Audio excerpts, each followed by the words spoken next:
Hello and welcome to this gaming episode of Recorded. I'm social media journalist Faisal Salah, and with me is my gaming colleague and deputy chief sub-editor Michael Coetzee. Today we'll be judging and assessing the rollout of the next generation of consoles from Sony and Microsoft.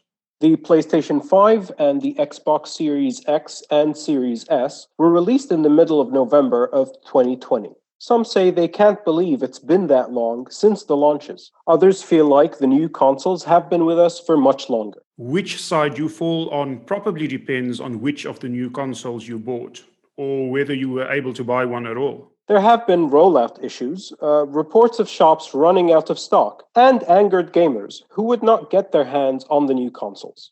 It's fair to say that the launch of the PlayStation 5 and the Xbox Series X and Series S did not go as well as Microsoft or Sony would have wanted. But both consoles have sold extremely well, and there seems to be general agreement that we have two extremely capable machines that can power a new generation of games. So before we talk about the PlayStation 5 and the new Xbox console, let's talk about the most exciting games available or coming out soon. There is a lot of games to look forward to, and I think there's at least a couple games we can talk about. I'm going to start with talking about the new Resident Evil game. How do you feel about the new Resident Evil game, Mike, and how excited are you to play it? I'm very excited. I've played the demo a few times. I think it's one of those cases, almost reminds you of many years ago when demos were a big thing and you'd play a demo again and again. That hasn't really happened in a while until Resident Evil 5, which I think is an indication of just how excited people are. Yeah, it's going to be a big game. And what do you think is going to be another big game people will look forward to in the next couple of months? On the Xbox side, definitely Halo Infinite. It's the first big Halo game in quite a while. It's going to have free multiplayer, and if anything is going to help the Xbox catch up in sales to the PS5, it's going to be Halo Infinite. So we've decided on a simple rating system to judge how well these consoles were released. There will be three categories to judge on: ease of purchase and availability, launch games and current games, and ease of transition from the last generation to the new generation. These categories will be judged out of 5.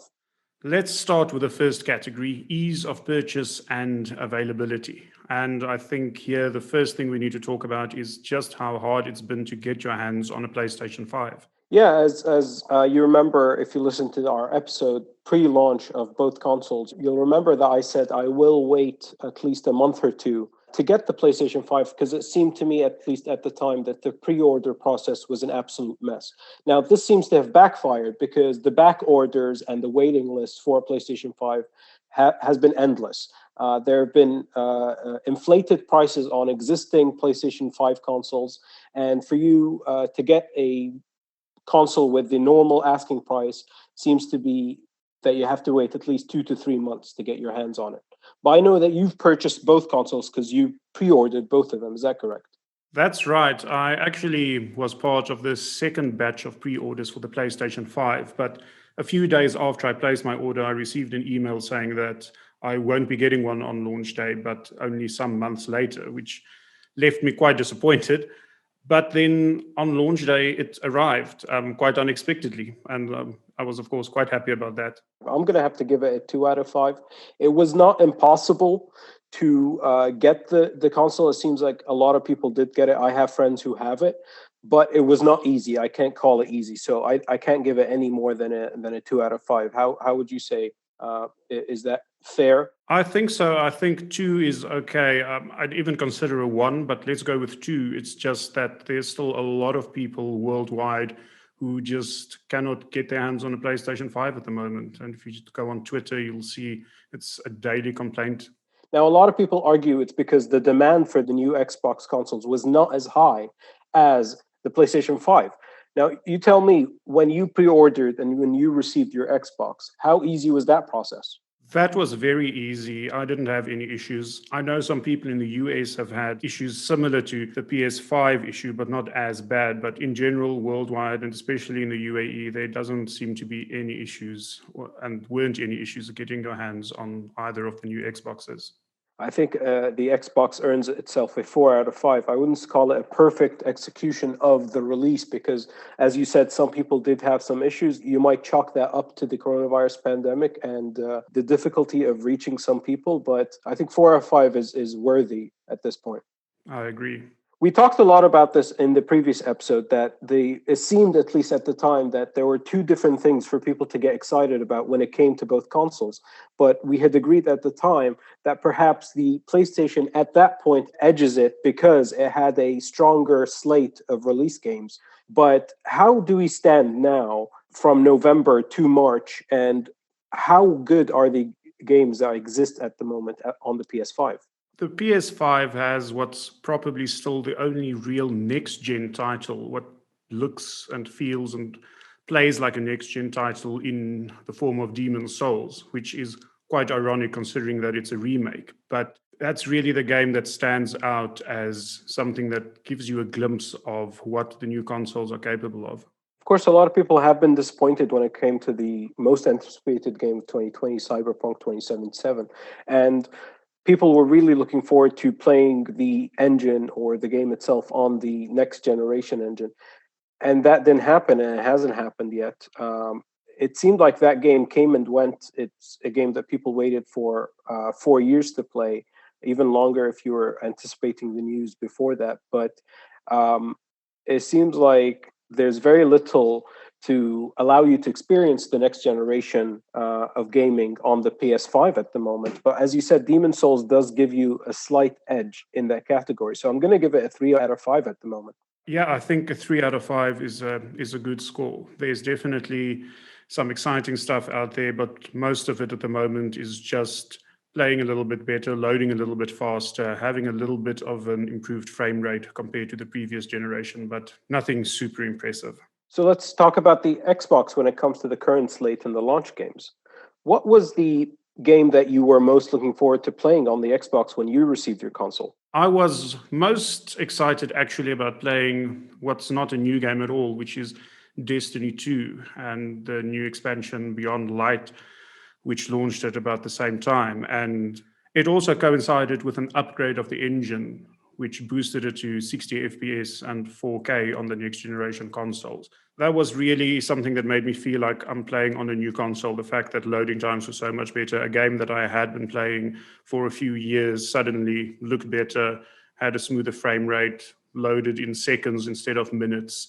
So that was a transformational experience. Would you say it's fair that the vast majority of Xbox players are excited about games that will come at least in the next 6 months or a year, and there's very little to be excited about at the moment that hasn't been put out on the last generation consoles?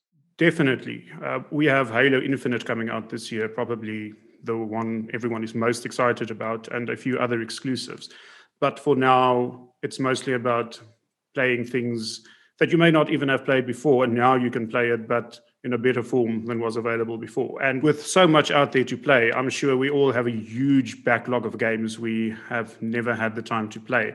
Now is the best time to go back and play some of that and experience it in the best way possible. I think Xbox earns another 3 out of 5 in this category as well. Even without having a game like Demon's Souls, it's still a huge library to navigate through. And there's a lot to keep you busy there. Would you agree?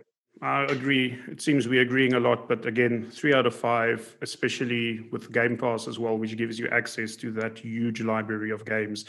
There's may not be that much brand new and exclusive at the moment, but there is more than enough quality games out there to keep you busy for years.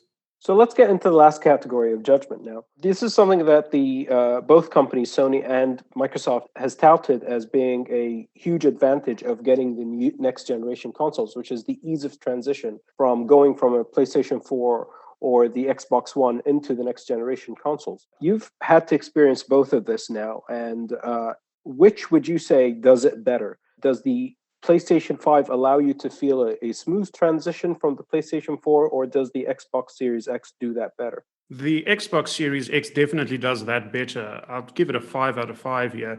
And this may even be seen as something not so great if you are out there looking for the brand new experience, the feeling that I've just plugged in a new console, I'm experiencing the next generation. When you switch on the Xbox Series X, it's the exact same interface as the previous generation. Everything looks exactly the same. It's just faster, a bit snappier. But the goal, obviously, here was continuity, and it looks the same. At the same time, it's so easy. Everything is on the cloud. You switch on your new console, all your saves are there from your previous console, and it's really as if you've just upgraded your console, and everything just carries on as it did before. From what I hear from my friends as well who have transitioned from the PlayStation 4 to the PlayStation 5, it's not as smooth as you'd like it to be. There's a lot of, let's say, bug crashes, and it doesn't carry over everything perfectly. Based on your testimony and based on the general feeling when it comes to people who have used the PlayStation 5, I'm going to give the PlayStation 5 in this instance a 3 out of 5. Would you agree that 3 out of 5 is fair in this instance? Definitely. The PlayStation 5 has a completely new interface, which really does make you feel like this is something new and exciting, but it's not as user friendly at the end of the day as the Xbox is.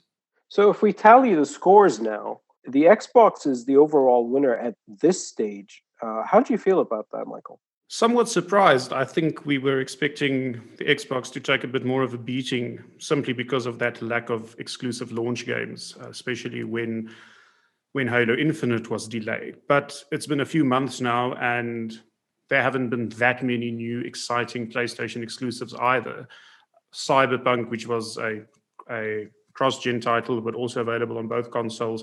The fact that that turned out not to be an exciting game at the end of the day, which was the one thing that coincided with the next gen on both consoles, which everyone was looking forward to. So I think we're sitting here a few months later, and since there isn't that much exciting exclusive-wise, games-wise on either console, you really then start looking at the other factors like availability, like ease of use, and at the moment the Xbox is just winning out on those. Thank you for listening to that episode. Please let us know if you agree with what we've talked about today, and follow us on all the social media channels. You can find the podcast on Spotify, Apple Podcasts, and thenationalnews.com.